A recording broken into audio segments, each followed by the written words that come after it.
The door of Joe's diner swung open at 2:47 on a Tuesday afternoon. Evelyn Prescott walked in, 78 years old, trembling hands, a worn cardigan that had seen better days, the fabric thin at the elbows where decades of leaning on kitchen counters and garden fences had rubbed the wool down to almost nothing. Her wedding ring caught the afternoon light. 53 years of wear had made the gold thin in places, but she would sooner cut off her finger than remove it.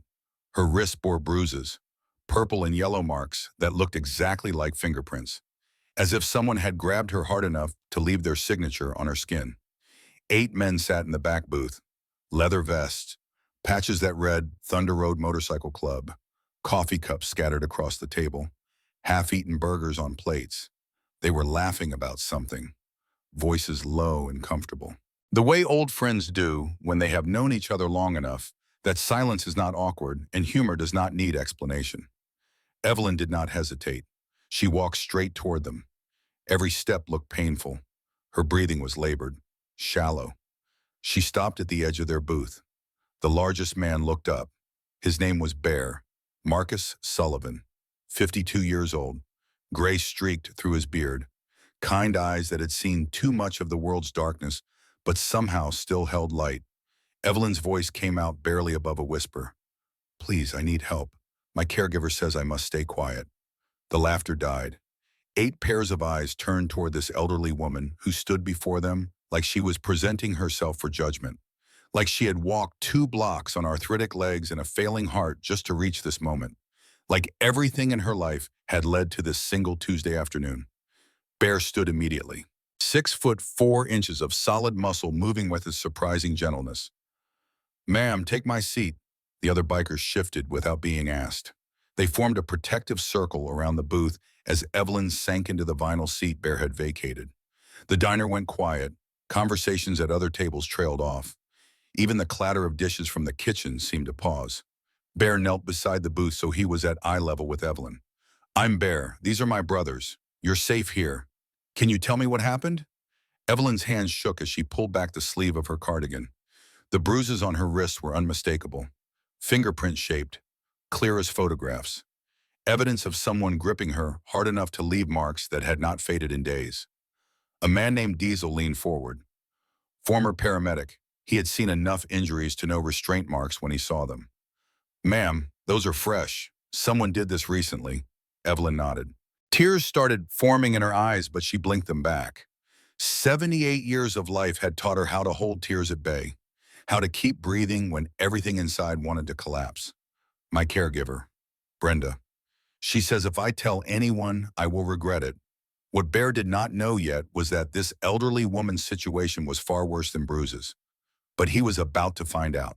And to understand how Evelyn Prescott ended up in that diner booth, we need to go back. Back to the life she had before everything fell apart. Back to Walter. Evelyn Prescott had been married for 53 years. Her husband's name was Walter. Everyone called him Walt. He had served in the Korean War with the 1st Cavalry Division. Incheon, 1951. He came home with stories he never told and nightmares that woke him up until the day he died 14 months ago. Lung cancer, the kind that eats you from the inside out, slow and merciless. The kind that gives you just enough time to say goodbye, but not enough time to say everything that needs to be said.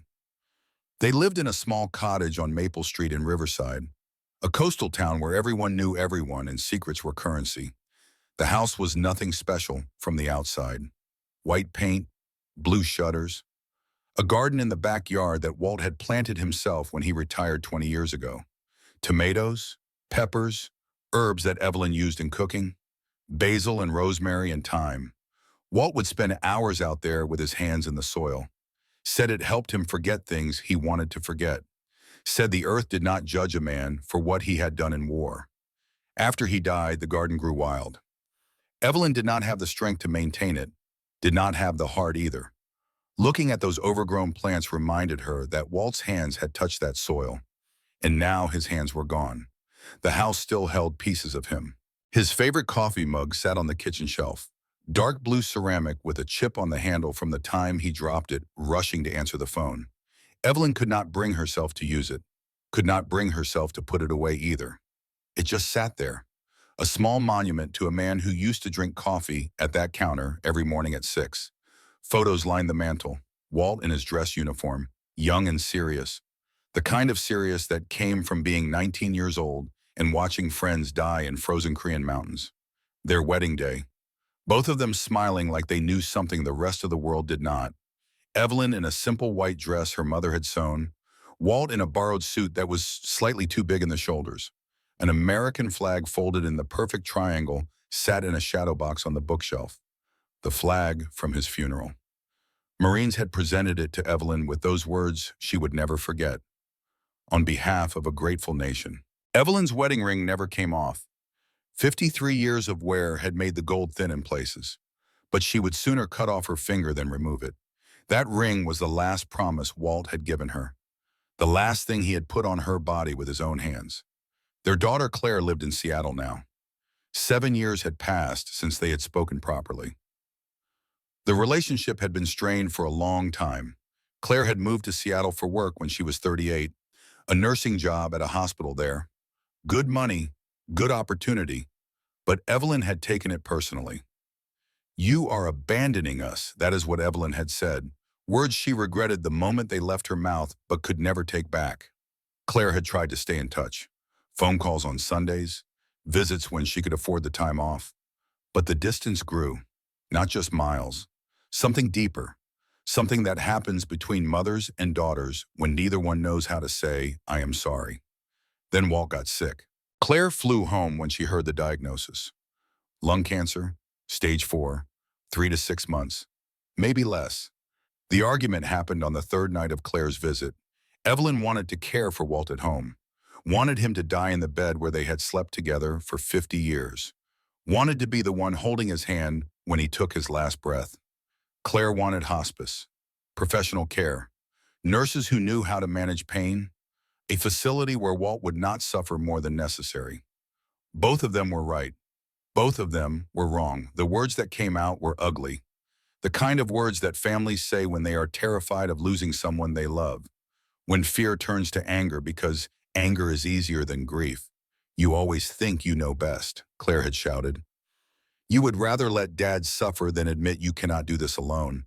And Evelyn had shouted back, "You left. You moved across the country. You do not get to come back now and tell me how to take care of my own husband." Claire had packed her bags that night, left before morning, did not come back for the funeral, did not come back at all. 7 years of silence. Evelyn told herself she did not care, told herself Claire had made her choice, told herself a daughter who would abandon her dying father did not deserve forgiveness. But late at night, when the house was quiet and Walt's chair sat empty in the living room, Evelyn would think about Claire as a little girl, running through that garden, laughing at nothing, the way children laugh when the world is still simple and parents are still invincible. Those were the nights, Evelyn cried. Walt died on a Thursday morning in October. Evelyn was holding his hand, just like she wanted. His breathing had been getting shallower for days. The home nurse said it would not be long, said he probably could not hear anymore, said the body shuts down in stages. But Evelyn talked to him anyway. She told him about the garden, how the tomatoes were coming in strong this year, how she had made sauce from them just the way he liked. She told him about the weather, about the birds she had seen at the feeder, about nothing and everything. Because 53 years of marriage meant you could talk about nothing and it would still mean something. His last words came around 3 in the morning. "Stand up for what is right, Evie, even when it is hard, especially when it is hard." Then his hand went slack in hers, and Evelyn Prescott became a widow. The funeral was military honors, a flag-draped casket, a bugler playing taps, 7 rifles firing 3 volleys into the gray October sky, Marines in dress uniforms folding that flag with precision, corners tucked, edges sharp, presenting it to Evelyn with words she would hear in her dreams for years. "On behalf of the President of the United States and a grateful nation." She did not cry at the funeral, could not cry. Something inside her had gone numb, like the part of her that processed grief had simply shut down to protect her from the magnitude of what she had lost. Claire did not come. Evelyn watched the empty seats in the back of the church, watched the door that never opened, told herself it did not matter, told herself She did not need a daughter who would skip her own father's funeral. But it mattered. It mattered more than Evelyn would ever admit. The months after Walt died were the hardest of Evelyn's life. Simple things became mountains. Cooking for one person when you had spent 53 years cooking for two. Remembering to take medication when there was no one to remind you. Getting to doctor appointments when your husband used to drive. The loneliness was crushing. She would sit in Walt's favorite chair, the brown recliner that still held the impression of his body, still smelled faintly of him. She would stare at his photo on the mantel, young Walt in his uniform, and she would wonder how she was supposed to keep living when half of her had been buried in the ground. Walt's military pension came every month, $3,200, reliable as sunrise. It was enough for Evelyn to live on, cover the mortgage, buy groceries, keep the lights on. When Walt died, the pension transferred to her as his surviving spouse. The Department of Veterans Affairs sent a letter confirming it. That money was her lifeline. But money could not fix the forgetting, could not fix the days when Evelyn would realize she had not eaten since breakfast, when she would find herself standing in the kitchen at midnight, not remembering why she had gotten out of bed. Her heart medication sat in bottles on the counter. Metoprolol for the arrhythmia, blood pressure pills, the little white tablets that kept her heart beating in rhythm. Some days she forgot to take them. Some days she took them twice because she could not remember if she had already taken them. The neighbors noticed. Martha next door would see Evelyn wandering in the garden at odd hours, talking to plants that had long since died, standing in front of the mailbox for 20 minutes like she had forgotten what she came out for. Someone should do something, Martha told her husband. That woman is going to hurt herself. But no one did anything, because that is how it works in neighborhoods. Everyone sees, no one acts, everyone assumes someone else will handle it. That is when Evelyn decided to hire help. The agency was called Senior Care Solutions. Their website looked professional, testimonials from satisfied families, photos of caregivers smiling with elderly clients, 5 stars on every review. Evelyn called the number on a Tuesday afternoon. Her hands were shaking. Asking for help felt like admitting defeat, like admitting Walt was really gone, and she really could not manage alone. A woman answered with a pleasant voice, took down Evelyn's information, asked questions about her needs, mobility, medications, meal preparation, transportation. We have someone perfect for you, the woman said. Her name is Brenda Lawson, certified, experienced, excellent references. She can start Monday. Evelyn hung up the phone feeling something she had not felt in months. Hope. Brenda Lawson arrived on a Monday morning at 8 sharp. She drove a white Honda Accord. Clean, professional. She wore scrubs and a warm smile, carried a folder with paperwork and credentials. She was 35 years old, pretty in an unremarkable way, the kind of face you would not remember in a crowd, brown hair pulled back in a practical ponytail, eyes that seemed kind, seemed being the operative word. Mrs. Prescott, Brenda said, extending her hand, it is so nice to meet you. I have heard wonderful things about you. Evelyn did not know what wonderful things anyone could have said, but the flattery felt nice, felt like someone was paying attention to her for the first time since Walt died. The first month was everything Evelyn had hoped for. Brenda arrived each morning at 8. She cooked breakfast, scrambled eggs the way Evelyn liked them. Not too runny, toast with butter, coffee that was always the right temperature. She helped with laundry, folding clothes with care, organizing them in drawers the way Evelyn had always organized them, noticing the small details that mattered. She drove Evelyn to doctor appointments, sat in the waiting room, took notes when the doctor spoke so Evelyn would not forget important details, asked thoughtful questions about dosages and side effects. She seemed genuinely caring. She laughed at Evelyn's stories about Walt, asked to see photo albums, sat on the couch for hours looking at pictures of their wedding, their anniversary trips, Walt in his uniform, Walt in the garden, Walt holding baby Claire. Tell me about this one, Brenda would say, pointing to a photo, and Evelyn would talk, would remember, would feel for a moment like Walt was not entirely gone because someone was listening to stories about him. Brenda asked about the garden Walt had planted, how Evelyn missed working in the soil, how her arthritis made it impossible now, how the tomatoes had died because no one was there to water them. We should plant something new, Brenda suggested. Something easy. I will help you. Evelyn smiled, really smiled, for the first time in months. She thought hiring Brenda was the answer to her prayers. She had no idea it would become her worst nightmare. During the second month, things began to shift. Subtle at first, small changes that Evelyn noticed but could not quite name. The way Brenda would ask questions about finances, the way her eyes would flick toward the mail when it arrived, the way she would mention the pension casually, like she was just making conversation. $3,200 a month, Brenda said one afternoon. That is good money. Your husband took care of you. Evelyn nodded, not thinking anything of it. You do not need to call Claire. Brenda said another day, when Evelyn mentioned wanting to reach out to her daughter. She is busy with her own life. You do not want to be a burden. The word landed like a stone in Evelyn's chest. Burden, was that what she was? When bills arrived in the mail, Brenda intercepted them. Let me handle these, she said, her voice taking on a firmer edge than Evelyn had heard before. You should not stress about money. That is what I am here for. She asked for Evelyn's checkbook. It is safer if I hold on to this. You know how scammers target elderly people. I will make sure your account stays secure. Evelyn handed it over, because Brenda had been so kind, because Brenda seemed to know what she was doing, because Evelyn was tired. So tired of trying to manage everything alone. By the third month, the isolation had set in like fog. Brenda changed Evelyn's phone number. To stop the scammers, she explained. They call constantly. This way, only people who really need to reach you will have the new number. Except Brenda never gave the new number to anyone. Not to Martha next door, who used to check on Evelyn. Not to the few friends Evelyn had left from church. Not to the doctor's office. And certainly not to Claire. When neighbors came by asking about Evelyn, Brenda met them at the door with a concerned smile. She needs quiet and rest, Brenda would say. Doctor's orders, she is not receiving visitors right now. The neighbors nodded, understanding, and gradually they stopped asking.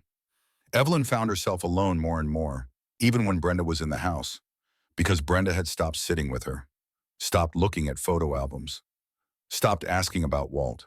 Now Brenda spent hours in the guest bedroom with the door closed, said she was doing paperwork, said she was managing Evelyn's affairs, said Evelyn should not worry about the details. Brenda convinced Evelyn to give her power of attorney, just for emergencies, she said. If something happens and you cannot make decisions, someone needs to be able to act on your behalf. I am here every day. It makes sense. Evelyn signed the papers because it did make sense, or it seemed to at the time. She was tired, confused, missing Walt, missing Claire, missing the person she used to be before grief hollowed her out. She signed because she trusted Brenda, and trust is the sharpest weapon a predator can wield. The fourth month brought financial exploitation that Evelyn did not recognize until much later. Walt's pension deposits went into an account Brenda now controlled.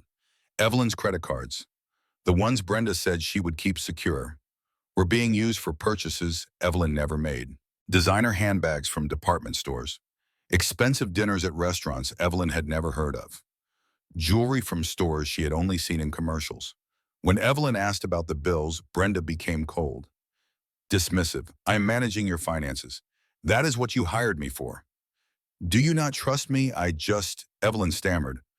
I do not remember buying. You are confused, Brenda cut her off. That is why I handle the money, so you do not have to worry about things you cannot remember. Evelyn stopped asking questions after that, because maybe she was confused. Maybe she was forgetting things. Maybe the grief and the loneliness had finally broken something in her brain that could not be fixed. Months 5 and 6 were when the physical abuse started. It began small, the way abuse always begins. A grabbed arm when Evelyn walked too slowly. A shove toward a chair when Brenda was impatient. Words that cut deeper than hands ever could. You are useless. Do you know that Brenda said one afternoon, cannot even remember to take your own pills without someone reminding you?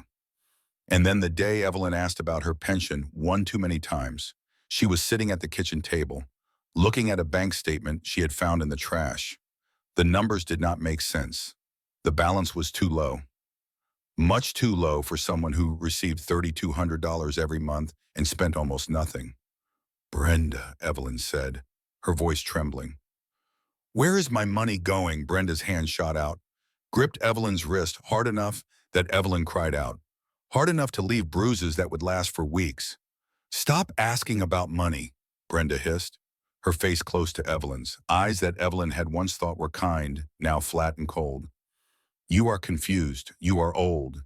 You do not understand how finances work anymore. You are hurting me, Evelyn whispered. Brenda squeezed harder. If you are going to cause problems, maybe you do not need your medication today. She released Evelyn's wrist, walked to the counter where the pill bottles sat, picked them up, held them just out of reach. These pills keep you alive. Did you know that without them your heart could just stop? Please, Evelyn said, I need those. Then stop asking questions. The bedroom door started locking from the outside that same week. Evelyn heard the installation happening. Drill sounds, metal against wood. When she asked what was going on, Brenda explained with that same cold smile. For your own safety, you wander at night. I do not want you falling and hurting yourself. But Evelyn did not wander. She lay in bed counting ceiling cracks, listening to the silence, feeling the weight of captivity pressing down on her chest. The lock clicked every night after Brenda put her to bed, and every morning Evelyn would wake to the sound of that lock opening. Brenda's face in the doorway. That smile that no longer seemed warm. Good morning, Mrs. Prescott. Time to start another day. Brenda's threats became explicit as the weeks passed. If you tell anyone about our arrangement, they will put you in a nursing home. Is that what you want? To die alone in some facility where nobody knows your name? Evelyn thought about Walt, how he had wanted to die at home, how important that had been to him. The idea of dying in a nursing home surrounded by strangers was worse than anything Brenda could do to her. So she stayed quiet, day after day, week after week, watching her life drain away through bank statements she was not supposed to see, through bruises she hid under long sleeves, through a door that locked from the wrong side. She stayed quiet because she did not know what else to do. The 7th month was when Evelyn discovered the full truth. Brenda had left shopping bags in the garage, hidden behind boxes, but not hidden well enough. Evelyn had gone out there looking for Walt's old tools, wanting to feel close to him, wanting to touch something his hands had touched. She found the bags instead. Designer purses still in their dust bags, names she recognized from magazines, Gucci, Louis Vuitton, Coach, jewelry boxes from Tiffany, the blue color unmistakable, receipts stuffed into envelopes. Evelyn's hands shook as she unfolded them, her own credit card numbers printed at the bottom, her own name, purchases she had never authorized, $8,300 at one store, $6,200 at another, plane tickets to the Bahamas, $5,400 for round-trip airfare and a resort stay, car payments for a BMW. Evelyn did not own a BMW, had never owned a BMW, but $12,000 over 6 months had gone to payments for one, cash withdrawals, large amounts from ATMs across town, $15,100 just in cash. Evelyn added the numbers in her head, then added them again because the total could not be right. $47,000.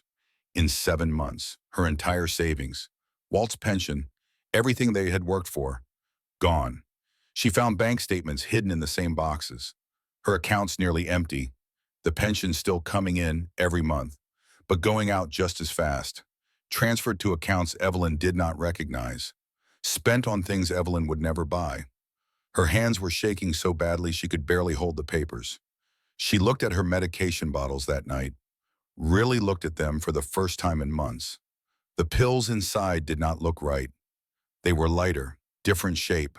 The metoprolol she had taken for years was small and round and pale pink. These pills were white, oval, wrong. She went to the computer in the living room, the one Brenda said she should not use because it was too complicated. She typed in the markings on the pills, multivitamins, generic store brand multivitamins. Brenda had been giving her vitamins instead of heart medication. For months, Evelyn's arrhythmia, her blood pressure, conditions that required daily medication to keep her alive, all managed with nothing but supplements and lies. She could have died. She could still die. Any day. Without warning, her heart could simply stop because the medication keeping it steady was sitting in Brenda's bathroom, or sold, or thrown away. For 184 days, Evelyn Prescott stayed quiet, 184 mornings of hearing that lock click open. 184 days of swallowing pills that did nothing. 184 nights of lying in bed wondering if she would wake up.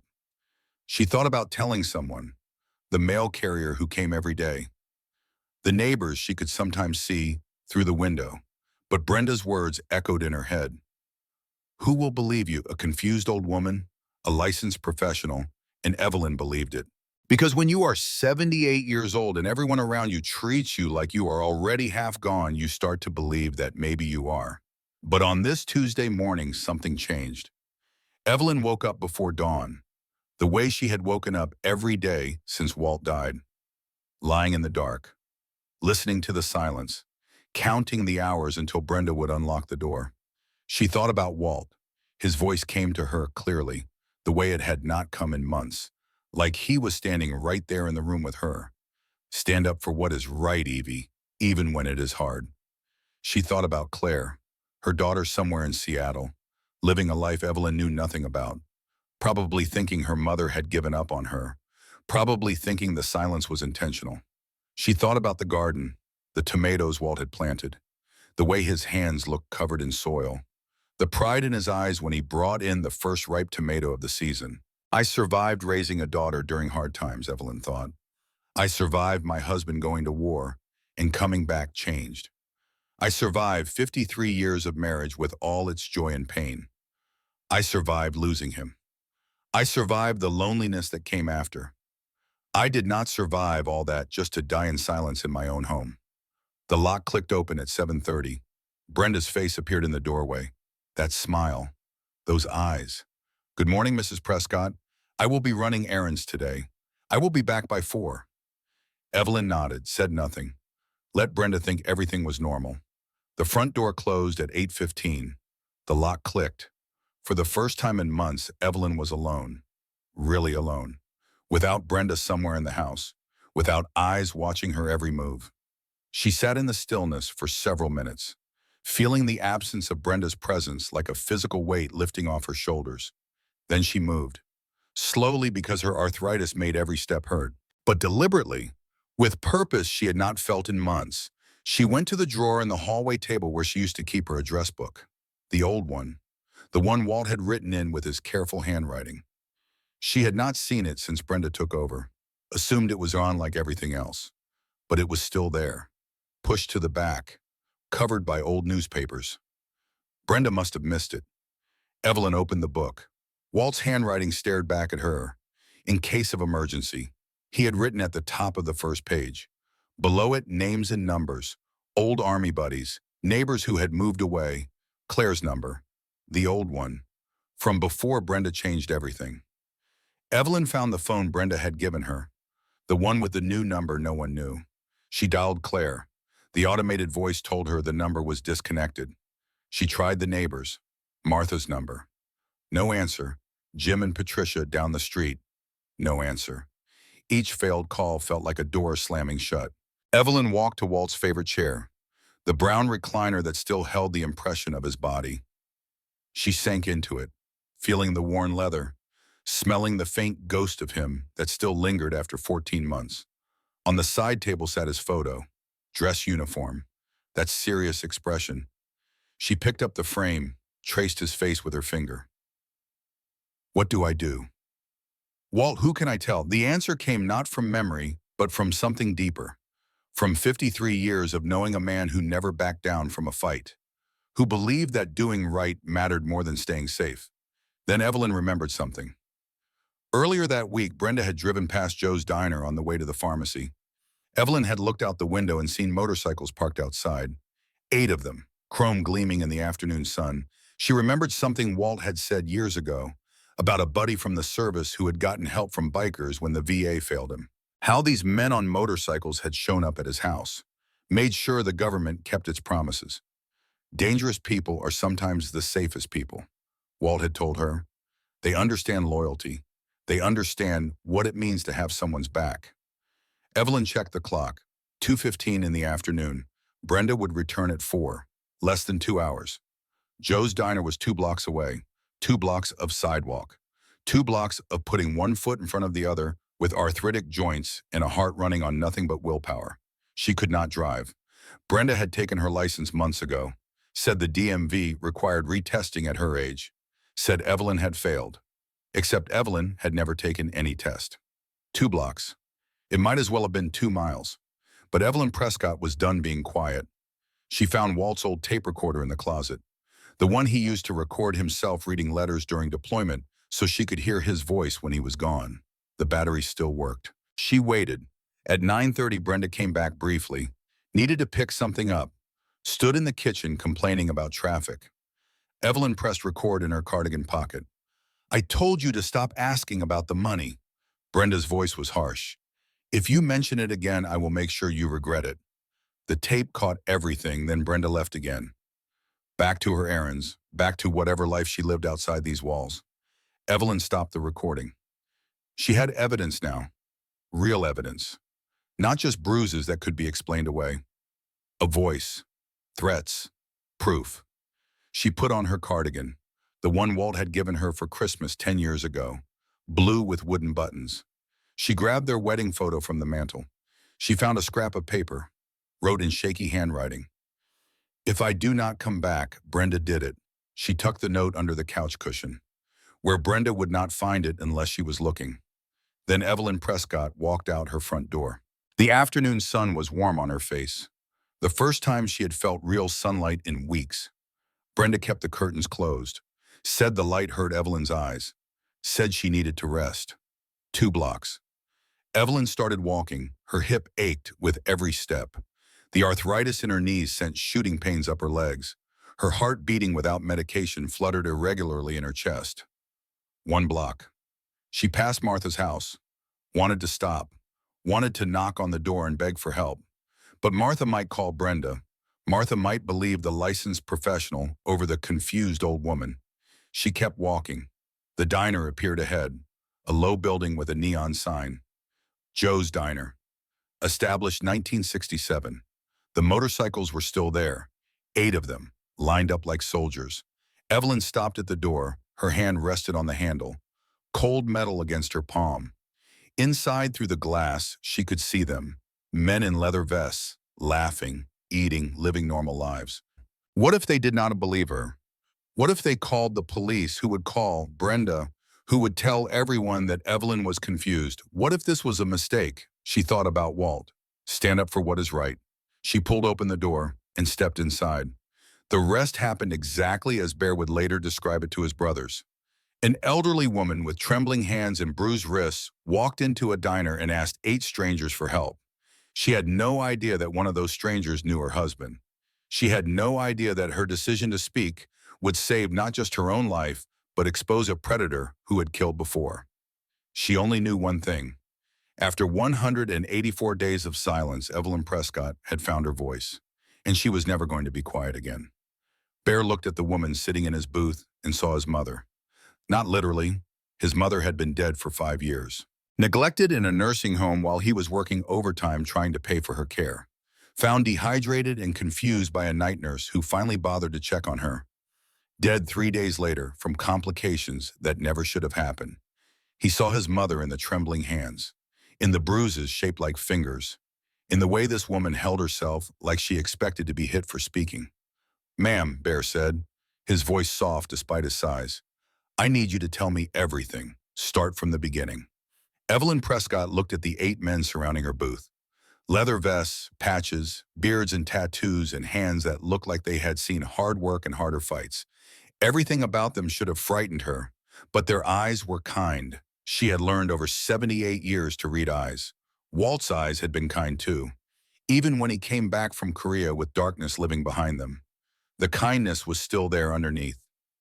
These men had the same look. So she told them. She started with Walt, because everything started with Walt. 53 years of marriage. The Korean War, the garden he planted, the cancer that took him 14 months ago. She told them about Claire, the daughter in Seattle, 7 years of silence after an argument about hospice care. Words that could not be taken back. A funeral Claire did not attend. She told them about the loneliness, the forgetting, the days when she could not remember if she had eaten, the nights when she talked to Walt's photograph because there was no one else to talk to. Then she told them about Brenda, the agency, the perfect references, the warm smile that turned cold, the isolation that crept in like fog until Evelyn could not see her way out. The money, $47,000, gone. The medication, replaced with vitamins. Her heart running on nothing but luck and stubbornness. The bruises, the locked door, the threats. If you tell anyone they will put you in a nursing home, you will die alone. The diner was silent when she finished. Joe Patterson stood behind the counter with a dish towel in his hands, frozen, listening. A couple in a nearby booth had stopped eating. The woman had tears running down her cheeks. Diesel leaned forward. His paramedic training took over. Mrs. Prescott, those bruises on your wrists, may I look at them more closely? Evelyn extended her arms, pulled back her sleeves. Diesel examined the marks with professional detachment, but his jaw tightened as he cataloged what he saw. These are restraint injuries, he said quietly. Someone grabbed you with significant force, multiple times based on the layering of bruising. Some of these are a week old, some are more recent. He looked at Bear. There may be more, injuries we cannot see. Evelyn nodded slowly. She grabs my arms when I ask questions. Sometimes she shoves me. Evelyn's voice broke. Once she would not let me use the bathroom until I promised to stop talking about my pension. Bear's hands curled into fists on the table, the kind of controlled anger that came from years of channeling rage into productive action. A man named Slider spoke up. David Brennan, 44 years old, former police officer who had left the force when he discovered his captain was taking bribes from drug dealers. The corruption had broken something in him, his faith in the system, his belief that badges meant anything. Now he rode with Thunder Road and did the work that badges should have done. Mrs. Prescott, do you have any documentation, bank statements, receipts, anything that proves what she has been taking? Evelyn reached into her cardigan pocket, pulled out folded papers. Her hands shook as she smoothed them on the table. I found these in the garage, hidden behind boxes. She must have forgotten about them. Slider examined the receipts. His eyebrows rose higher with each one. $8,000 at Nordstrom, $6,000 at Tiffany, plane tickets, car payments for a vehicle registered to someone named Brenda Lawson. His voice was hard. These are all in your name, your credit cards. She has power of attorney, Evelyn said. I signed it. I did not understand what I was signing. That is fraud, Slider said. Exploitation of a vulnerable adult, felony charges. He looked at Bear. This is not small time. This is organized, calculated. She knew exactly what she was doing.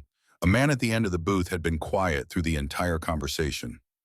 Raymond Caldwell, everyone called him Wrench, 55 years old, gray at his temples, hands scarred from decades of mechanical work. He had been watching Evelyn with an intensity that made the other bikers uneasy. Now he spoke. Mrs. Prescott, your husband, you said his name was Walter. Evelyn nodded. Walter Prescott, everyone called him Walt, and he served in Korea 1st Cavalry Division, yes. Evelyn's voice softened the way it always did when she talked about Walt. He was at Incheon in 1951. He never talked about it much, but I know it changed him. Wrench went absolutely still. The color drained from his face. His hands gripped the edge of the table hard enough that his knuckles turned white. What was his unit? Wrench asked, his voice barely above a whisper. Evelyn thought for a moment. I am not sure of the exact. He mentioned the 7th Cavalry Regiment. Something about task force. Task Force Caldwell. Wrench finished the sentence for her. Evelyn looked at him. Yes. How did you know that? The table went silent. Wrench's eyes were wet. This 55-year-old man who had survived combat in prison and decades of hard living was crying in a diner booth. My name is Raymond Caldwell, he said.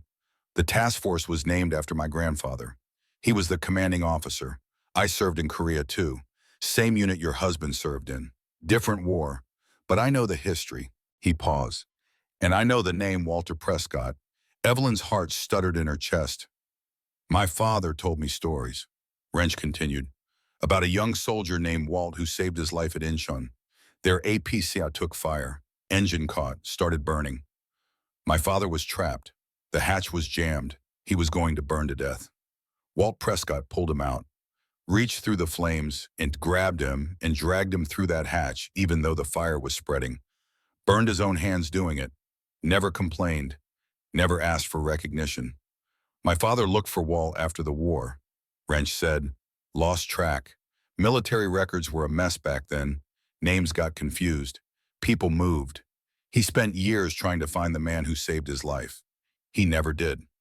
Wrench reached across the table, took Evelyn's hands in his. Mrs. Prescott, your husband saved my father's life in 1951. My father died 10 years ago, still grateful. Still talking about the soldier named Walt who pulled him from that burning APC. Evelyn was crying now, tears streaming down her weathered face. He never told me, she whispered. He never talked about what happened there. That is how men like him were, Wrench said. They did what was right because it was right. Not for recognition, not for thanks. He squeezed her hands. I owe your husband my father's life. That means I owe your husband everything. And that means I owe you everything. He looked at Bear. This woman is under my protection. Whatever she needs, whatever it takes, we do this. Bear nodded slowly. The connection had changed everything. What started as helping a stranger had become something deeper. A debt that stretched across generations. A promise made in fire and blood on a Korean battlefield in 1951. These men understood debts like that. They understood loyalty. Mrs. Prescott, Bear said, we are going to help you. All of us. But first I need you to answer one question. Evelyn wiped her eyes. What time does Brenda come back to your house? She checked the clock on the diner wall. Usually 4, she said. It is. She squinted. 3:10 now. Bear looked at his brothers. We have 50 minutes. Let us move. Evelyn stood up from the booth. Her legs were steadier now. Something had shifted inside her. The fear was still there. But it was no longer alone. I am coming with you, she said. The bikers exchanged looks. Mrs. Prescott, Bear said carefully, it might be safer if you stayed here. Moose and Tiny can protect you while we number. The word came out stronger than Evelyn expected. This is my fight, she said. Walt taught me that you do not let other people fight your battles. You stand beside them. Even when it is hard, she looked at Wrench. Your father was trapped in that APC. Walt did not wait outside while someone else pulled him out.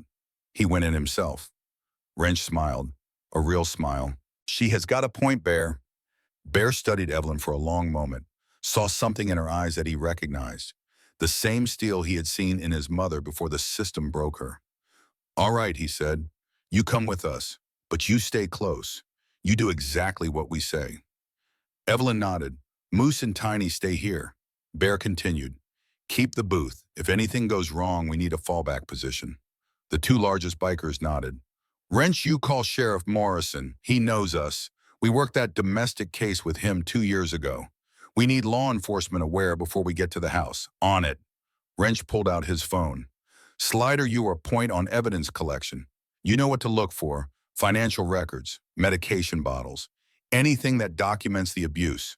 Slider was already making mental notes. Diesel medical documentation. Those bruises need to be photographed and cataloged properly. If this goes to court, we need evidence that holds up. Got my camera in the truck. Bear turned to Evelyn. Mrs. Prescott, you know that house better than we do. You know where she hides things. You know her patterns. We are going to need your help. Evelyn straightened her shoulders. I will show you everything. They moved toward the door. Joe Patterson called out from behind the counter. Bear, be careful. Bear looked back at the old man who had given them free coffee for years. Always am Joe. They stepped out into the afternoon sun. The motorcycles gleamed in the parking lot, chrome and leather and the promise of justice. Bear led Evelyn to his truck, a black Ford F-250 that had seen better days but ran like a dream. He opened the passenger door for her. She climbed in, hands still shaking, heart still fluttering. But something new was burning in her chest. Hope. She had not felt hope in 184 days. The drive to 847 Maple Street took 4 minutes. Evelyn watched familiar streets pass by the window. The pharmacy where Brenda picked up her fake medication. The bank where Brenda had drained her accounts. The neighbors who had stopped asking about her. Everything looked different now. Sharper. More real. like she had been seeing the world through fog and someone had finally cleared the air. Bear parked 2 houses down from the cottage. The motorcycles pulled in behind him, engines cutting to silence. Wrench had gotten through to Sheriff Morrison. The sheriff was on his way but stuck in traffic on the highway. 15 minutes out, maybe 20. They could not wait. Brenda would be back at 4. They had 38 minutes. Bear gathered his brothers around the truck. Here is the plan. We go in. We document everything. We do not touch anything we do not have to touch. If Brenda shows up early, we do not engage. We call the sheriff and wait. What if she runs? Hawk asked. Then we make sure she does not get far. Bear looked at Evelyn. Mrs. Prescott, lead the way. Evelyn walked toward her own house like she was approaching enemy territory. In a way she was. The cottage looked peaceful from the outside. White paint, blue shutters, overgrown garden. An ordinary home in an ordinary neighborhood. No one would ever guess what had happened inside those walls. Evelyn pulled out her key. Her hands were steadier now. The presence of these men behind her gave her strength she did not know she still had. She unlocked the front door. The smell hit them immediately. Stale air, medication, the particular scent of loneliness that settles into homes where people stop living and start merely existing. The living room was clean but cold, like a showroom that no one actually inhabited. Photos of Walt were everywhere. Wedding pictures, military portraits, candid shots from decades of marriage. Evelyn paused at the mantel, his American flag in its shadow box. The flag from his funeral, folded in the perfect triangle. She touched the glass. I am doing this for you, Walt, she whispered. Diesel headed straight for the kitchen. On the counter sat multiple medication bottles arranged in a neat row. He picked one up, read the label. Metoprolol, beta blocker for heart conditions. He opened the bottle, poured several pills into his palm. They were white, oval, not pink and round like the real medication. He pulled out his phone, searched for images of genuine metoprolol. These are not right, he said, his voice tight with controlled anger. These are multivitamins, generic store brand. He photographed the bottles, the pills, the prescription label, every single bottle. He continued, all fake. She has been giving Mrs. Prescott placebos for months. He looked at Bear. This is not just abuse. This is attempted murder. If you have a heart condition and someone is withholding your medication, they are actively trying to kill you.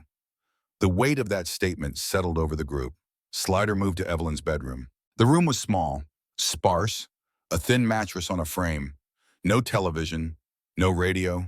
The curtains were drawn tight, and on the door, he examined the lock. Deadbolt, he said, installed on the outside. Key operated, he tested it. She locked her in. He said quietly, every night. Mrs. Prescott was a prisoner in her own bedroom. Evelyn stood in the doorway watching. She told me it was for my safety. She said I wandered at night, but I do not wander.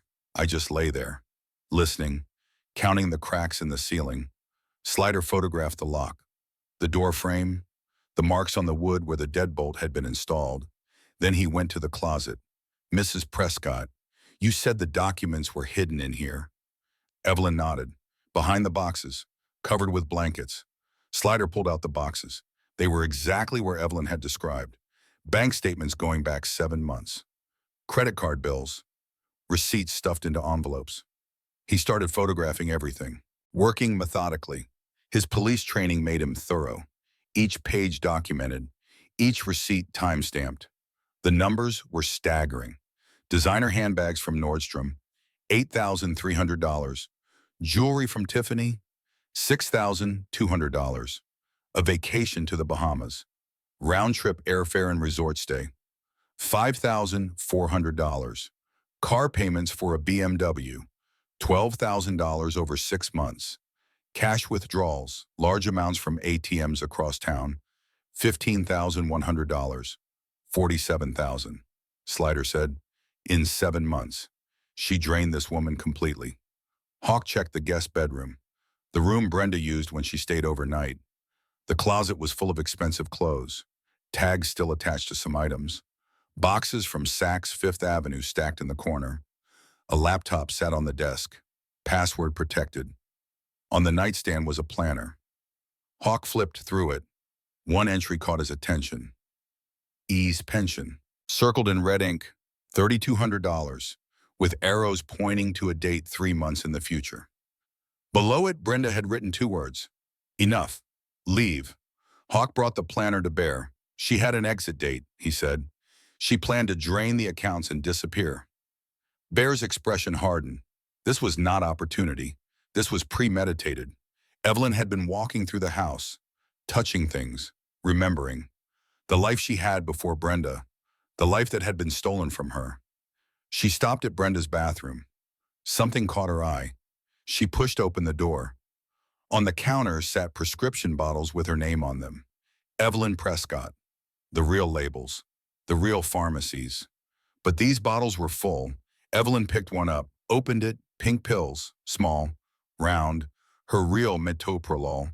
Brenda had kept the real medication here, in her own bathroom, either to sell or to use as leverage, or simply because keeping Evelyn sick made her easier to control. Diesel, Evelyn called out, her voice steady despite what she was seeing. Diesel came quickly. Evelyn handed him the bottle. She had my real medication the whole time, she said. She kept it for herself while I was dying. Diesel photographed the bottles, compared them to the fakes in the kitchen, documented everything. Evidence. Irrefutable evidence. Wrench had gone to the garage. He stood there for a long moment, looking at the buy-ins where Evelyn had found the shopping bags, looking at the dust on the workbench where Walt used to build things. Under a tarp in the corner, he found something else. A car, in Evelyn's car, a 2008 Honda Civic, covered in dust. The license plates had been removed. The battery was disconnected. Brenda had made sure Evelyn could not leave, could not drive herself anywhere, could not escape even if she found the courage to try. Wrench felt rage building in his chest. The kind of rage that came from understanding exactly how calculated this abuse had been. Every exit blocked, every option removed. Evelyn had been trapped as surely as his father had been trapped in that burning APC. But his father had Walt to pull him out. And now Evelyn had them. Back inside, Slider found something that changed everything. In Brenda's nightstand, buried under magazines, a folder. He opened it. Documents, medical records, financial statements, but not Evelyn's. 2 other names, Helen Crawford, age 81, Frank Whitmore, age 79. Both had been clients of Senior Care Solutions. Both had Brenda Lawson listed as their caregiver. Both had died within 6 months of Brenda starting work. Both had similar financial patterns. Depleted accounts, unusual purchases, large cash withdrawals. Both deaths had been ruled natural causes. Slider's blood ran cold. Bear, he said, his voice flat. You need to see this. Bear came over, read the documents. His face went pale. She has done this before, Slider said. Evelyn is not her first victim. These 2 people, Helen Crawford and Frank Whitmore, they died under her care. He looked at Evelyn. You were going to be the 3rd. Evelyn sat down heavily on the edge of Brenda's bed. She killed them, she whispered. We do not know for certain, Slider said. But the pattern, the finances, the timing, it is identical to what she did to you. Except you are still alive, Wrench said, because you asked for help. Evelyn thought about 184 days of silence. How close she had come to just accepting her fate. How easily she could have been Helen Crawford or Frank Whitmore, dead in her own bed with a diagnosis of natural causes. It is 3:51.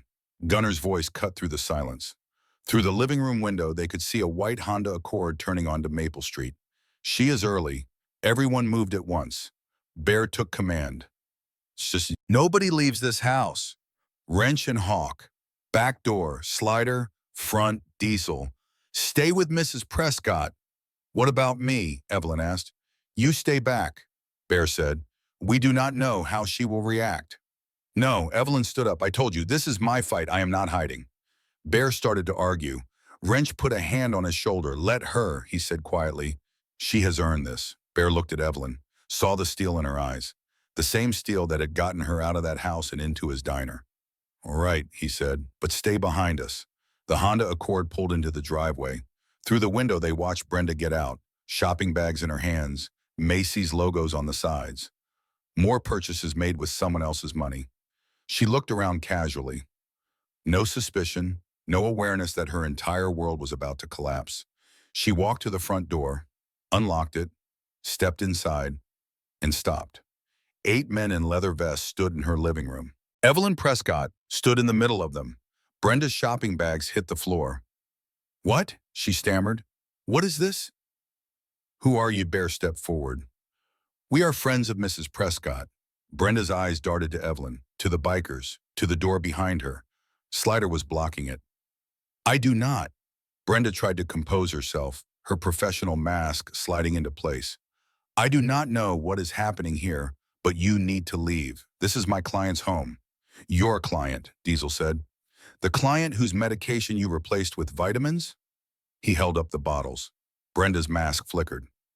"I do not know what you are talking about. Those are her prescriptions." "These are multivitamins," Diesel said. "I am a former paramedic. I know the difference. Her real medication was in your bathroom. You kept her sick on purpose." Brenda took a step backward. You are confused." "She is confused. That is why I manage her care." Slider held up the bank statements. $47,000. He said, "Stolen from an elderly widow over 7 months. Designer bags, jewelry, vacations, all on her credit cards. She authorized those purchases." Brenda's voice was rising. "She asked me to buy things for her," she insisted. "Did she insist you lock her in her own bedroom?" Bear's voice was quiet, more dangerous than if he had shouted. He pointed to the deadbolt on the bedroom door. "We found the lock, installed on the outside, key operated. You imprisoned her in her own home. That was for her safety." Brenda was backing toward the kitchen now. "She wanders. She could fall. She could hurt herself." And Helen Crawford Slider asked, "Did she wander too?" Brenda froze. "What, Frank Whitmore?" Slider continued. "Your other clients, the ones who died under your care." He held up the folder. Same pattern. Drained accounts, suspicious deaths, both ruled natural causes. Brenda's professional mask shattered completely. "You do not know what you are talking about," she said, her voice shaking now. Those people were old. They were sick. They died of natural causes." "Then you will not mind explaining that to the sheriff," Bear said. "He is on his way." Brenda's eyes went wild. She bolted. Not toward the front door where Slider stood, not toward the back where Wrench and Hawk were waiting. She ran toward the kitchen, toward the side door that led to the garage. But Evelyn was standing in her path. 78 years old, arthritic, heart condition, 5'3" of widow who had survived 184 days of hell. Brenda tried to push past her. Evelyn did not move. "Get out of my way," Brenda snarled. "You stupid old woman. You have no idea what you have done." Evelyn looked up at the woman who had stolen her money, who had withheld her medication, who had locked her in her own bedroom and made her feel worthless and crazy. "I know exactly what I have done," Evelyn said. Her voice did not shake. "I asked for help." Then she reached into her cardigan pocket, pulled out Walt's tape recorder, and pressed play. Brenda's own voice filled the kitchen. "I told you to stop asking about the money. If you mention it again, I will make sure you regret it." The recording continued. Every threat, every cruel word, captured on magnetic tape that morning when Brenda thought no one was listening. Brenda's face went white. "You," she whispered. "You recorded me?" Evelyn stopped the tape. Walt always said a good soldier documents everything. Wrench appeared behind Brenda, Hawk beside him. There was nowhere left to run.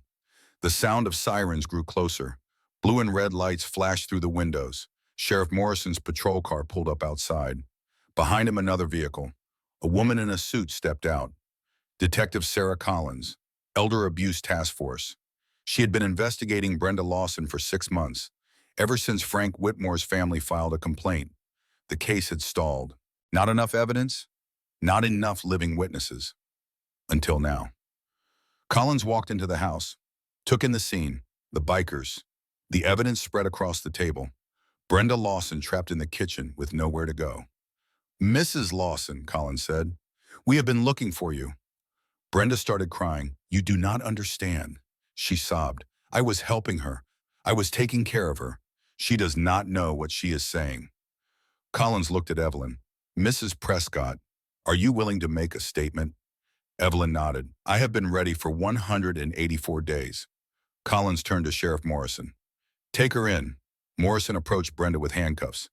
"Brenda Lawson, you are under arrest for elder abuse, financial exploitation, assault, unlawful imprisonment, and suspicion of homicide in connection with the deaths of Helen Crawford and Frank Whitmore." "No," Brenda screamed. "No, you cannot do this. She is lying. She is old and confused, and she does not know." Morrison clicked the handcuffs into place. "You have the right to remain silent," he said. "Anything you say can and will be used against you in a court of law." They led her toward the door. Brenda looked back at Evelyn, her mascara running, her professional facade completely destroyed. "You will regret this," she hissed. "You stupid old woman. Who do you think they will believe?" Evelyn met her eyes. "I think they will believe the evidence," she said. "And the tape recording, and the testimony of 8 witnesses who found me with bruises on my wrists." She paused. "But mostly I think they will believe me, because I am telling the truth." They put Brenda in the back of the patrol car. The blue and red lights kept flashing. Neighbors were gathering on the sidewalk. Martha from next door, Jim and Patricia from down the street. All the people who had stopped asking about Evelyn because Brenda told them to. They watched the woman they had trusted being taken away in handcuffs. They did not know yet how wrong they had been, how much they had missed, how close their neighbor had come to dying alone in her own home. But they would learn. Everyone would learn. Detective Collins stayed behind to collect evidence. She documented everything Slider had found: the bank statements, the medication, the folder with Helen Crawford and Frank Whitmore's information. "This is enough for multiple felony charges," she said. "Combined with the Oregon cases, we are looking at life in prison." She looked at Evelyn. "Mrs. Prescott, you saved your own life today, but you may have saved others too. If Brenda had gotten away with this, she would have found another victim." Evelyn thought about Helen Crawford, 81 years old, probably lonely, probably desperate for help, just like Evelyn had been. She thought about Frank Whitmore, 79 years old, probably a veteran too, probably proud and stubborn and unwilling to ask for help until it was too late. She thought about the victim who would have come after her, some other widow, some other forgotten elder, trapped in their own home, watching their savings disappear, dying slowly while everyone believed the nice professional caregiver. That person would have been real, would have suffered, would have died because Evelyn stayed silent. But she did not stay silent, and now that person would never exist. Bear drove Evelyn back to the diner as the sun started to set. She sat in the passenger seat watching the familiar streets pass by, the same streets she had walked that morning. But everything was different now. She was not a prisoner anymore. She was not confused. She was not alone. "You did good today, Mrs. Prescott," Bear said quietly. Evelyn looked at him. "I almost did not come," she said. "I stood outside that diner for 5 minutes trying to decide if it was worth the risk, if anyone would believe me." "What made you go in?" Evelyn was quiet for a moment. "Walt," she said finally. "I thought about what he would have done. He never backed down from a fight. Not in Korea, not in life, he always said. Stand up for what is right." Bear finished. "Even when it is hard." Evelyn nodded. "Even when it is hard." They pulled into the diner parking lot. Moose and Tiny were still inside, waiting. The other bikers pulled in behind them, motorcycles rumbling, chrome catching the last light of day. Evelyn got out of the truck. She stood there for a moment, looking at Joe's diner, the place where everything had changed. 184 days ago, she had been Evelyn Prescott, widow, victim, prisoner in her own home. Now she was something else, a survivor, a witness, a woman who had found her voice. Bear walked up beside her. "There is one more thing you need to do," he said. Evelyn knew what he meant. She had thought about it the entire drive back. The one person she needed to call, the one person who deserved to know what had happened, the one person she had not spoken to in 7 years. Bear handed her his phone. "We found her number in your address book," he said, the one Brenda did not know about. Evelyn took the phone. Her hands were shaking again. But this time it was not fear. It was hope. And hope was the most terrifying feeling of all. The phone felt heavy in Evelyn's hand. She stood outside Joe's diner in the fading afternoon light. The bikers had given her space. They understood that some moments needed to be private. Some words needed to be spoken without an audience. Evelyn looked at the number on the screen. Claire's number. The one Walt had written in his careful handwriting years ago, before everything fell apart. Before the arguments and the silence and the 7 years of pretending her daughter did not exist. Her thumb hovered over the call button. What if Claire did not answer? What if she answered and hung up? What if 7 years of silence had become permanent? What if the words they had said to each other had killed something that could never be brought back? Evelyn thought about Walt. He had wanted them to reconcile, had asked her to call Claire in those final weeks, had made her promise. She never kept that promise, but she could keep it now. She pressed call. The phone rang. Once. Evelyn's heart pounded in her chest. The arrhythmia that Brenda's fake medication had made worse. The irregular rhythm that reminded her how close she had come to dying. Twice. She thought about hanging up. Thought about telling Bear she could not do it. Thought about all the reasons this was a mistake. 3 times. Maybe Claire had changed her number. Maybe she had moved. Maybe she had built a life so complete that there was no room for the mother who had driven her away. 4 times. Evelyn closed her eyes. Please, she whispered. Please answer. 5 times. A click. Hello, Claire's voice. Older than Evelyn remembered. Tired, but unmistakably her daughter. Evelyn opened her mouth to speak. Nothing came out. Her throat had closed. Every word she had planned to say vanished. 78 years of life, and she could not form a single syllable. Hello, Claire said again. Who is this? Evelyn forced air through her vocal cords. Claire, a whisper, barely audible. It is Mom. Silence. 5 seconds that felt like standing at the edge of a cliff waiting to fall. 5 seconds that contained 7 years of regret and anger and grief and love that never stopped, even when everything else did. Then Claire's voice cracked. Mom. The word came out broken, like something shattering. Is that really you? Yes, baby. Evelyn was crying now, could not stop the tears. It is me. Claire started sobbing. The sound of her daughter crying reached through the phone and wrapped around Evelyn's heart. All the anger she had carried, all the resentment, all the justified fury at a daughter who had abandoned her dying father. None of it mattered. This was her child, her baby girl, the infant she had held in the hospital 45 years ago, the toddler who had run through Walt's garden laughing, the teenager who had slammed doors and rolled eyes and grown into a woman Evelyn did not recognize. Her daughter, Mom, I have been trying to call you for months. Claire's words tumbled out between sobs. Your number was disconnected. I sent letters to the house. They all came back marked undeliverable. I thought you did not want to talk to me anymore. Evelyn's legs gave out. She sat down on the curb outside the diner. Did not care that the concrete was cold. Did not care that people might see her. Did not care about anything except the voice on the other end of the line. Claire. Something happened, and then Evelyn told her daughter everything. The words poured out. Compressed. Essential. The facts without the embellishment. Brenda Lawson. The stolen money. The fake medication. The locked door. The bruises. She told Claire about 184 days of silence, about believing no one would help her, about walking to the diner on arthritic legs and a failing heart because she had no other choice. She told her about the bikers, about Wrench whose father Walt had saved in Korea, about Bear who had lost his own mother to neglect, about 8 strangers who had become her protectors. She told her about the recording, about the evidence, about Detective Collins and the Elder Abuse Task Force. She told her about Helen Crawford and Frank Whitmore, the 2 people who had died before Evelyn, the 2 victims who never got the chance to ask for help. When she finished, Claire was quiet for a long moment.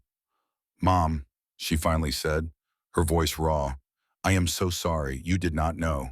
I should have known. I should have come to check on you. After the funeral, I was so angry and hurt, and I told myself, you did not want me there. But I should have come anyway. I should have. Claire, Evelyn's voice was gentle now, the way it used to be when Claire was small and scared of thunderstorms. You tried to call. You sent letters. Brenda intercepted everything. This is not your fault. Claire was crying again. I thought you hated me, she whispered. for not coming to Dad's funeral, for leaving the way I did. I thought you would never forgive me." Evelyn looked up at the sky. The sun was setting, orange and pink streaking across the clouds, beautiful in a way she had not noticed in months. "I forgave you a long time ago," she said. "I just did not know how to say it." Silence on the line. Then Claire spoke, her voice stronger now. "Decision made. I am coming there. Tonight. There is a red-eye flight. I can be there by morning." "Claire, you do not have to." "Yes, I do." Claire cut her off. "I have to. Mom, I am not losing any more time." 7 years. 7 years I wasted being angry about things that do not matter. Dad is gone. I cannot get that time back. But you are still here, and I am coming home. Evelyn smiled, the first real smile in 184 days. "I will be here," she said. "I am not going anywhere." They talked for another hour. Claire told her about Seattle, about her job at the hospital, about Tyler and Mason, the twin boys who were 12 now, Evelyn's grandchildren, the grandchildren she had never met because pride and stubbornness had built walls higher than love could climb. "They are going to love you, Mom," Claire said. "I have told them stories about you and Dad, about the garden, about the house on Maple Street. They ask about you all the time." Evelyn thought about two boys she had never held, never read stories to, never watched grow up. She had missed so much, but she was not going to miss any more. Bear drove Evelyn to Grace Haven that night. It was a small house on a quiet street 2 towns over. The kind of place that did not advertise its existence because the people who needed it could not afford to be found. A woman named Elena Rodriguez ran the shelter. 58 years old, former social worker. She had been where Evelyn was once, years ago, a different predator, a different trap, but the same feeling of helplessness, the same belief that no one would help. She had gotten out, and she had spent the rest of her life making sure other women could get out too. "You are safe here," Elena said when Evelyn walked through the door. "Brenda does not know this place exists. Nobody does except the people who need to." She showed Evelyn to a small bedroom, clean sheets on the bed, a quilt handmade by a former resident, each square a different pattern, each one representing someone who had survived.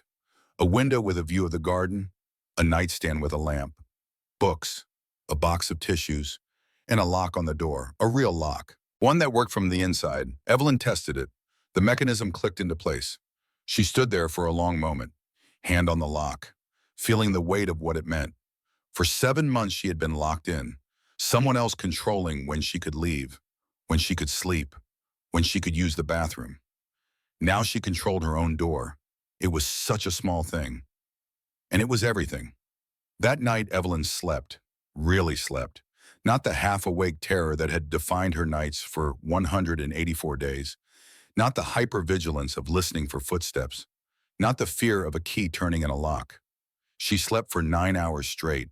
And when she woke up, the sun was streaming through the window and birds were singing in the garden, and she was safe. She was free. Bear picked up Claire from the airport the next morning at 10:47. She looked like a younger version of Evelyn. Same bone structure, same determined set to her jaw, same eyes that had seen grief and come out the other side. She carried a small bag, had not packed much, had not thought about anything except getting here as fast as possible. "Is she okay?" Claire asked before they had even left the parking lot. "Really okay." Bear smiled. "She is the strongest person I have ever met," he said. "You should be proud of her." At Grace Haven, Claire walked into the common room where Evelyn sat by the window drinking coffee. For a moment, neither woman moved. 7 years of unsaid words hung between them. All the arguments, all the accusations, all the things that had seemed so important when they were spoken and meant nothing now. Claire crossed the room. She wrapped her arms around her mother, and both of them were crying, holding each other like they were trying to make up for every hug they had missed, every phone call that never happened, every holiday spent alone. "I am sorry, Mom," Claire whispered into Evelyn's shoulder. "I am so sorry." "I am sorry too, baby," Evelyn whispered back. "For everything." They stayed like that for a long time, two women who had lost each other, finding their way back. Later, they sat together on the couch. Claire examined the fading bruises on Evelyn's wrists, her nurse training taking over, assessing the damage. cataloging the injuries. But her eyes were not clinical. They were filled with rage. "I want to kill her," Claire said quietly. "The woman who did this to you. I want to make her suffer the way she made you suffer." Evelyn took her daughter's hands. "She will face justice." "That is enough, is it?" Claire's voice broke. "Mom, she tortured you for 7 months. She stole your money. She took your medication. She locked you in your room like an animal. Is justice really enough?" Evelyn thought about the question. She thought about Helen Crawford and Frank Whitmore, the two people who had died, whose families had spent years wondering if something was wrong, whose deaths had been ruled natural causes because no one bothered to look deeper. She thought about the person who would have come after her, the next victim, the one who would never exist now because Evelyn had found her voice. "Justice is enough," she said finally, "because justice means she cannot do this to anyone else. That is what matters." Claire wiped her eyes. "When did you get so wise?" Evelyn smiled. 78 years of practice. They talked about the future that afternoon. Claire had a plan, had been forming it since the moment she hung up the phone. "You are moving to Seattle with me," she said, not as a question, as a statement of fact. "I have a house, 4 bedrooms, way too big for just me and the boys. There is a room that looks out over Puget Sound. You will love it, Claire. I am a nurse practitioner, Mom. I can monitor your health, make sure you are taking the right medication. I have already contacted a cardiologist in Seattle, one of the best. He is ready to see you as soon as we get there." Evelyn started to protest. "And there is a support group," Claire continued, "for elder abuse survivors. They meet every Thursday at the community center. I looked it up on the flight." "Claire," Evelyn said again, more firmly this time. Claire stopped, looked at her mother. "I do not want to be a burden," Evelyn said quietly. "You have your own life, your job, the boys. I do not want to intrude on that." Claire took her mother's hands. "Mom, listen to me. You are not a burden. You have never been a burden. You raised me. You taught me everything I know. You sat with me when I was sick and helped me with homework and drove me to dance practice, even when you were exhausted." She squeezed Evelyn's hands. "You were there for me my entire childhood. Let me be there for you now." Evelyn looked at her daughter, saw the little girl who used to climb into bed during thunderstorms, the teenager who had slammed doors and sworn she would never forgive her parents for ruining her life, the woman who had moved across the country and built a life of her own. Saw all of those people in one face. Her daughter, the boys. Evelyn said slowly, "Tyler and Mason. They do not know me. I have never even met them." Claire smiled. "Then it is time you did." Evelyn Prescott moved to Seattle 3 weeks later. Bear and the Thunder Road MC helped pack up the house on Maple Street. They boxed up Walt's things carefully. His military medals, his photographs, the American flag from his funeral. They dug up a tomato plant from the garden, the one plant that had somehow survived the neglect. Evelyn wanted to bring it with her, wanted something of Walt's hands to grow in her new home. The house sold quickly. A young family bought it, a couple with 2 children. They talked about planting a garden in the backyard, about making memories in those rooms. Evelyn signed the papers with steady hands. The house had been her home for 53 years. Every room held memories. Every corner carried echoes of Walt's voice. But home was not a building. Home was the people who loved you. And those people were in Seattle. The trial took place 4 months later. Riverside County Courthouse, a building that Evelyn had driven past 1,000 times without ever going inside. Now she walked through the doors with Claire on one side and Bear on the other. All 8 members of Thunder Road MC sat in the gallery. They had driven from Riverside to be there, said they would not miss it. "This is what we do," Bear had explained. "We see things through." Brenda Lawson sat at the defense table in an orange jumpsuit. The professional mask she had worn for years was gone. Her hair was unwashed. Her eyes were hollow. Prison had stripped away all the polish and charm. She looked like what she was, a predator. The prosecution presented their case methodically. Bank records showing $47,000 in unauthorized purchases. Credit card statements. Wire transfers. A complete financial autopsy of Evelyn's accounts. Medical experts testified about the medication tampering. Explained how giving a heart patient placebos instead of prescribed medication could cause cardiac arrest. Called it attempted murder. called it torture.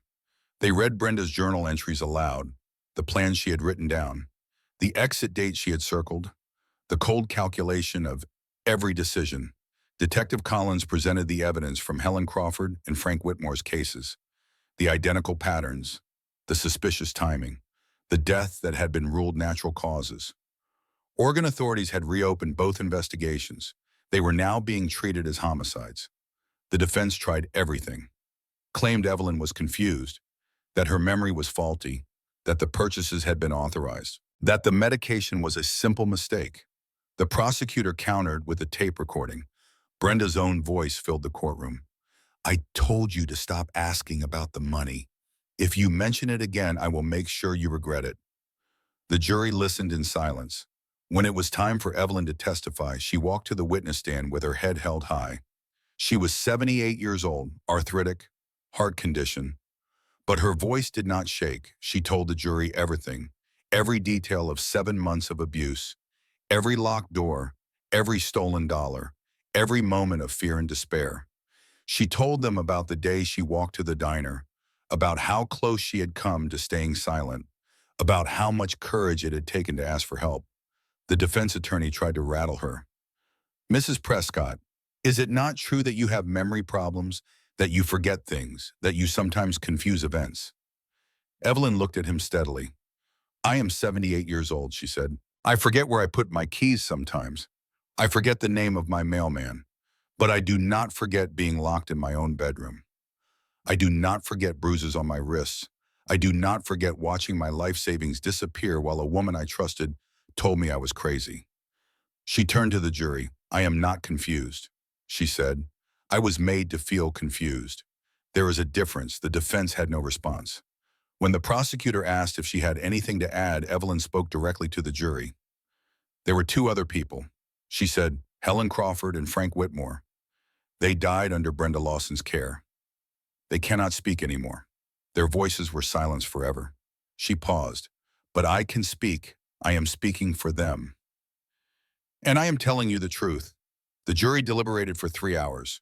When they returned, the verdict was unanimous. Guilty on all counts. Elder abuse, financial exploitation, assault, unlawful imprisonment, attempted murder. The courtroom erupted. Claire grabbed Evelyn's hand, squeezed it tight. The Thunder Road MC cheered from the gallery. Brenda Lawson showed no emotion as the judge prepared to sentence her. "Miss Lawson," the judge said, "you preyed on a vulnerable widow who trusted you. You betrayed that trust in the most callous way imaginable. You stole her money. You endangered her life. You imprisoned her in her own home." He paused. "Evidence suggests this was not your first time. 2 other elderly people died under your care. Their deaths are now being investigated as homicides." Brenda stared straight ahead. "Empty. 22 years in federal prison," the judge declared. "Full restitution of all stolen funds plus damages. And if the Oregon investigations result in charges, you will face those as well." He looked at Brenda with contempt. "You are a predator, Miss Lawson, and predators belong in cages." They led her away in handcuffs. Outside the courthouse, Evelyn stood in the sunshine, Claire beside her. Bare beside her, 8 bikers in leather vests forming a protective circle that had become family. "We did it," Claire whispered. "It is over." Evelyn looked up at the sky. "No," she said, "it is just beginning." 2 years later, Evelyn Prescott sat in her garden in Seattle. The tomato plant she had brought from Riverside had flourished. It had grown tall and strong, produced fruit every summer, a piece of Walt living on in this new soil. She had planted more around it. Peppers, herbs, the same vegetables Walt used to grow. The garden was smaller than the one on Maple Street, but it was hers. And every time she worked in the soil, she felt Walt beside her, heard his voice in the rustle of leaves. Tyler and Mason ran through the yard chasing each other. 14 years old now, tall and loud and full of energy. They called her Brave Grandma, had made her a certificate with that title in crayon when they first met. It hung on her refrigerator, would hang there forever. Evelyn had recovered fully, back on correct heart medication. The 15 pounds she had lost under Brenda's care had returned. The bruises were long healed. She smiled easily now, laughed with her grandsons, felt joy again. Emotional healing took longer. Therapy twice a month. Support group on Thursdays. She still had nightmares occasionally. Still woke up sometimes thinking she heard a key turning in a lock. But the nightmares were fading. Each month they came less frequently. Each month the fear lost a little more of its grip. Her relationship with Claire was stronger than it had been even before Walt's illness. They cooked together using his old recipes, told stories about him over dinner, kept his memory alive in the small rituals of daily life. They had forgiven each other, forgiven themselves, let go of 7 years of anger that had never really been about hospice care or funeral attendance or any of the things they had screamed at each other. It had been about fear. Fear of losing Walt, fear of losing each other, fear that love was not enough to hold a family together. But love was enough. It had always been enough. Evelyn volunteered at the Seattle Elder Justice Center 3 afternoons a week. She answered the abuse hotline, talked to people who were where she had been, scared, trapped, believing no one would help. She told them her story every time. I was silent for 184 days.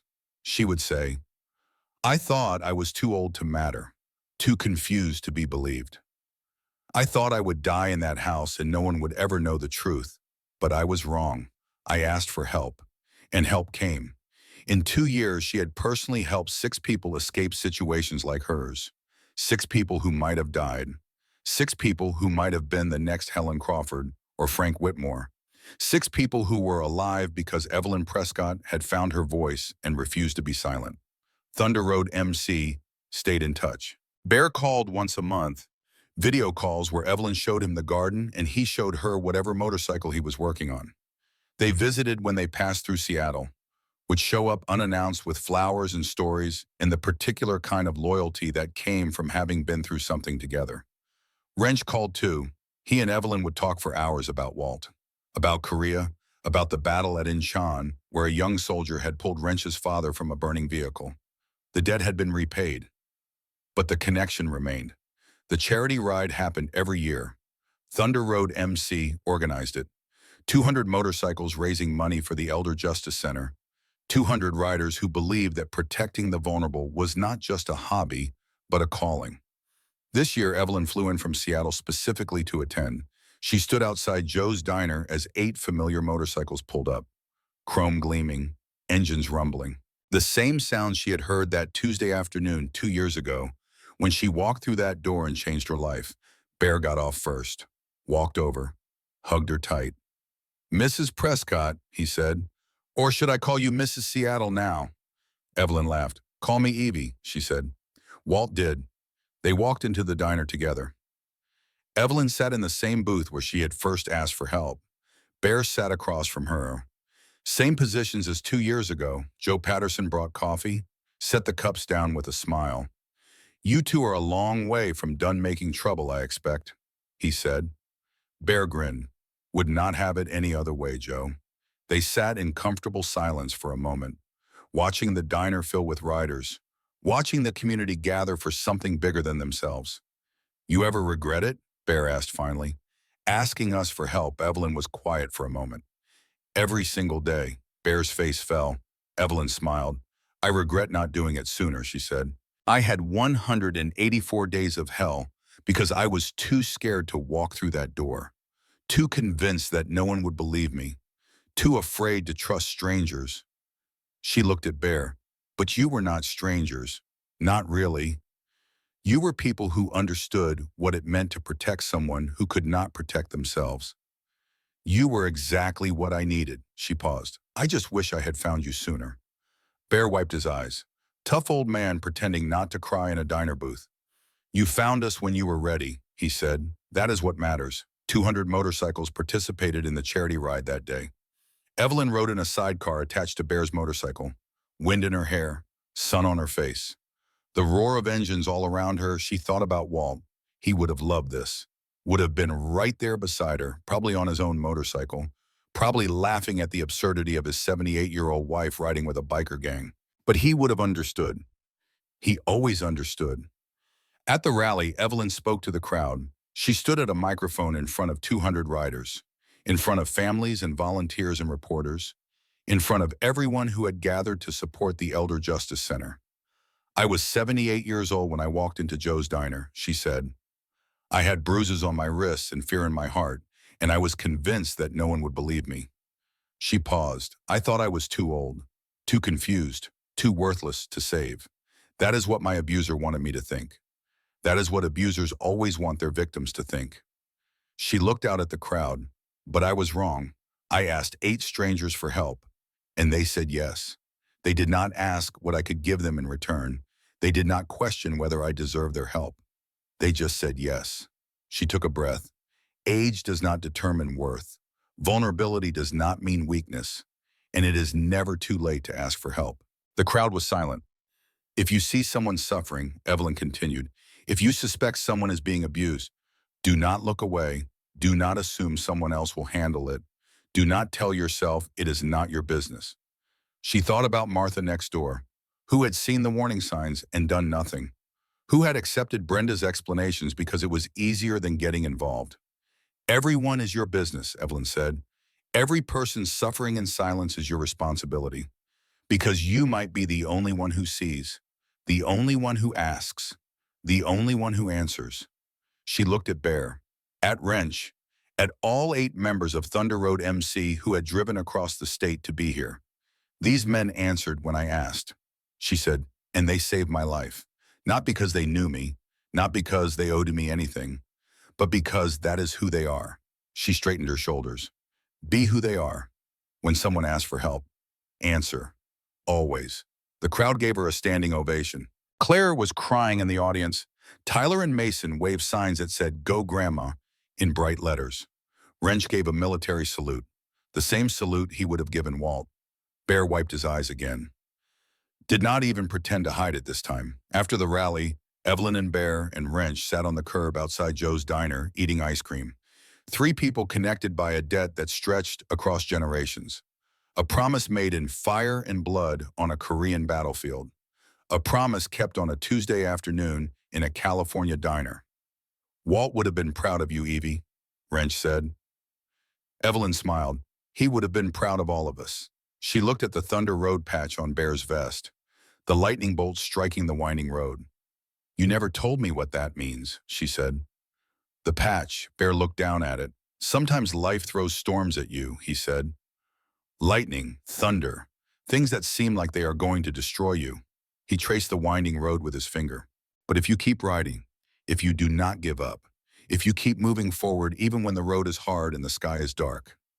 He looked at Evelyn. You find your way through. Evelyn nodded slowly. I found my way through, she said. Bear shook his head. No, Evie, he said. You fought your way through. Big difference. The sun was setting over Riverside, orange and pink streaking across the sky, the same colors Evelyn had seen that first night at Grace Haven, when she had finally slept, when she had finally felt safe. She finished her ice cream, stood up, brushed off her pants. Same time next year, she asked. Bear grinned and would not miss it. Wrench stood up beside her. Until then, Evie, he said, take care of yourself. Evelyn looked at these 2 men, these strangers who had become family, these unlikely heroes who had answered when she called. You too, she said, both of you. She hugged them both. Then she walked to Claire's rental car where her daughter and grandchildren were waiting. Ready to go home? Evelyn Prescott is 80 years old now. She lives with her daughter in Seattle, in a room that looks out over Puget Sound, with photos of Walt on her nightstand and a garden growing in the backyard. She volunteers 15 hours a week at the Elder Justice Center, has personally helped dozens of people escape abuse, has testified before state legislators about elder protection laws, has told her story to anyone who would listen. Brenda Lawson is serving 22 years in federal prison, will be 62 when she is released, if she is released. The Oregon investigations resulted in 2 additional murder charges. The trials are pending. Helen Crawford and Frank Whitmore's families finally have answers, finally have justice, finally have peace. Thunder Road MC continues their work, protecting the vulnerable, answering when people ask for help, riding for those who cannot ride for themselves. They have helped 47 people in the 2 years since Evelyn walked through that diner door. 47 people who are alive because 8 men in leather vests believe that everyone deserves protection. And it all started because one elderly woman decided silence was more dangerous than speaking up. One woman who had been told she was too old, too confused, too worthless to save. One woman who believed it, until she did not. Evelyn sits in her garden on a warm Seattle afternoon. The tomato plant Walt grew is heavy with fruit, red and ripe and ready to pick. She reaches out, touches the leaves, feels the life pulsing through the stem. Walt's hands planted this. His love grew it. His memory keeps it alive. Tyler and Mason run across the yard. Grandma Evie Tyler shouts, "Tell us the story again." "Yeah," Mason adds. "The one about the motorcycles?" Evelyn smiles, sets down her gardening tools, wipes her hands on her apron. "Come here," she says, "sit with me." The boys settle onto the grass beside her. "Once upon a time," Evelyn begins, "there was a woman who was very scared. She had been hurt by someone she trusted, and she thought no one would help her." "What happened?" Tyler asks, even though he has heard this story 100 times. "She walked into a diner," Evelyn says, "and she saw 8 men in leather jackets. They looked scary. They looked dangerous. But she was so desperate that she asked them for help anyway." "Did they help her?" Mason asks. Evelyn looks at her grandsons, these beautiful boys she almost never met, these children who call her brave grandma and draw her pictures and ask for stories every night before bed. "They said something she will never forget." Evelyn says, "They said you are safe here." She reaches out, takes each boy's hand, and she was. She said, for the first time in a very long time, she was safe. The boys are quiet for a moment. Then Tyler asks the question he always asks. "Grandma, were you the scared woman?" Evelyn squeezes his hand. "Yes, baby," she says, "I was. But you are not scared anymore," Mason says. Right, Evelyn looks up at the sky, blue and clear and endless. She thinks about Walt, about the life they built together, about the way he held her hand in the hospital when Claire was born, about the last words he ever said to her. "Stand up for what is right, even when it is hard." She thinks about 184 days of silence, about the courage it took to walk through that diner door, about everything she has built since then. "No," she says finally, "I am not scared anymore." She pulls her grandsons close. "Because I learned something important." She says, "I learned that asking for help is not weakness. It is strength. And there are always people willing to help. You just have to be brave enough to ask." The sun is warm on her face. The garden smells like summer. Somewhere in the distance, a motorcycle engine rumbles. And Evelyn Prescott, survivor, advocate, grandmother, hero, smiles because she knows the truth now. It is never too late to find your voice. It is never too late to ask for help. And when someone asks, you answer, always.